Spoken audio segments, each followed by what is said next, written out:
Children, here we are with a new topic of business study, impact of government policy changes on business, with special emphasis to LPG. LPG means liberalization, privatization and globalization. So let's enter into the session. As a part of economic reform, the Government of India announced a new industrial policy in July 1997, which sought to liberate the industry from the shackles of licensing system. That is, before this policy was declared or announced, it was very many restrictions were there for the industry to get the license. So those were made easy. So that system is known as liberalization. Then reduce the role of public sector. So most of the big industries and important industries and almost a big part of the industry was in the hand of public sector. So that was reduced, and even the private sectors were allowed after the industrial policy was announced.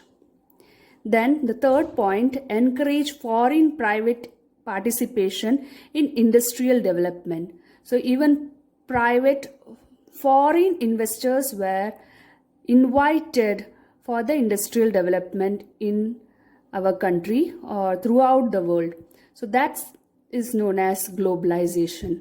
So this was a main reform, economic reform, which was announced in July 1997. So now let's move to the economic reform that changed India. The main objective of the new economic policy of liberalization, privatization and globalization. What is the objective behind doing this? The main objective is rapid economic growth and higher standard of living. The second one is to become self-reliant and set up a strong industrial base with emphasis on heavy and basic industry. Third objective was reduce inequalities of income and wealth. And the fourth objective was reduce unemployment and poverty. So these were the four main objectives behind the new policy of liberalization, privatization and globalization. You can see in the year 1991, before the year 1991, before one such economic policy was declared, India had it was a situation when India was facing a crisis, economic crisis. You can see the value of the rupees going down. So to overcome this crisis, economic crisis, many economic measures, many economic reform measures were taken by the government. So one such measure was declaration of liberalization, privatization and globalization. So what are the broad features of the new economic policy of liberalization, privatization and globalization? The first one was the government reduced the number of industries under compulsory licensing to 6. So big list of companies were there, industries were there which have to be taken license, compulsory license. So that was reduced to only 6. So now only 6 industries had to take compulsory licensing. Next, many of the industries reserved for the public sector under the earlier policy were de-reserved. The role of public sector was limited only for 4 industries of the strategic importance. So only 4 industries which have very strategic importance were coming under public sector. And many industries were de-reserved under these policies. Next is disinvestment was carried out in case of many public sector industrial enterprises. So that is, the role of public sector was reduced and more importance was given to private sector. Fourth one is policy towards foreign capital was, sorry, it is H, I have written H, it is N. foreign capital was liberalized. So the share of foreign equity participation was increased, and in many activities 100% foreign direct investment was permitted. So before this policy was declared, foreign capital was not allowed in our country, or in our country. So after the announcement of economic policy, it was foreign capital investment was allowed, and that to some cases 100% direct investment was also permitted. Then automatic permission was now granted to technology agreements with foreign companies. So there was many restrictions before LPG was introduced. That is to get the technology agreement, or to get any technology from other country enter into our land. So that was all permitted after LPG was introduced. Now, Foreign Investment Promotion Board was set up to promote and channelize foreign investment in India. A separate board itself was set up, Foreign Investment Promotion Board. So this board was taking up the responsibility to promote the foreign investments to India. So that is very important for any country, to get the investment from foreign investment to our country. So that was such a board was set up. So this was all about features. Now next is liberalization. What do you mean by liberalization? Liberalization means freeing the Indian business and industry from all unnecessary controls and restrictions. Liberalization of Indian industry has taken place with respect to. So liberalization means unnecessary control and restrictions were removed. So what was the main point taken into consideration for liberalization in India? That is abolishing licensing requirements in most of the industries except some shortlist industries. Then freedom in deciding the scale of business activity, that is whether to go with a large scale or small scale, that freedom was given. So no restrictions on expansion or contraction of business activity. So anybody can go for expansion and contraction without any restrictions.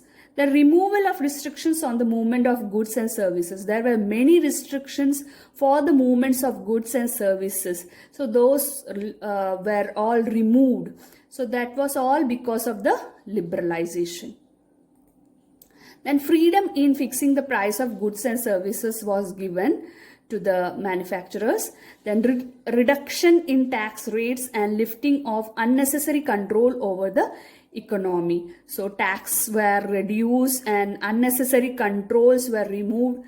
Then simplifying procedures for import and export. Many paperwork were there for import and export of goods to other country or within the state also.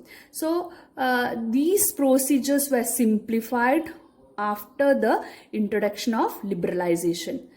Then making it easier to attract foreign capital and technology to India. So all the possible things to attract foreign capital and technology to India were done with the help of this policy, that is liberalization. So in short, we can say liberalization means removing all the restrictions and controls and allowing free movement of goods and services.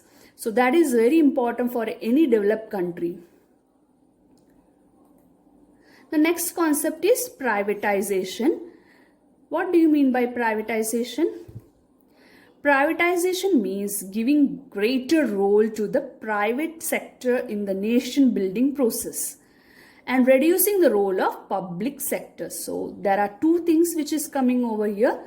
The one is giving greater role to private sector, and the second thing is reducing the role of public sector.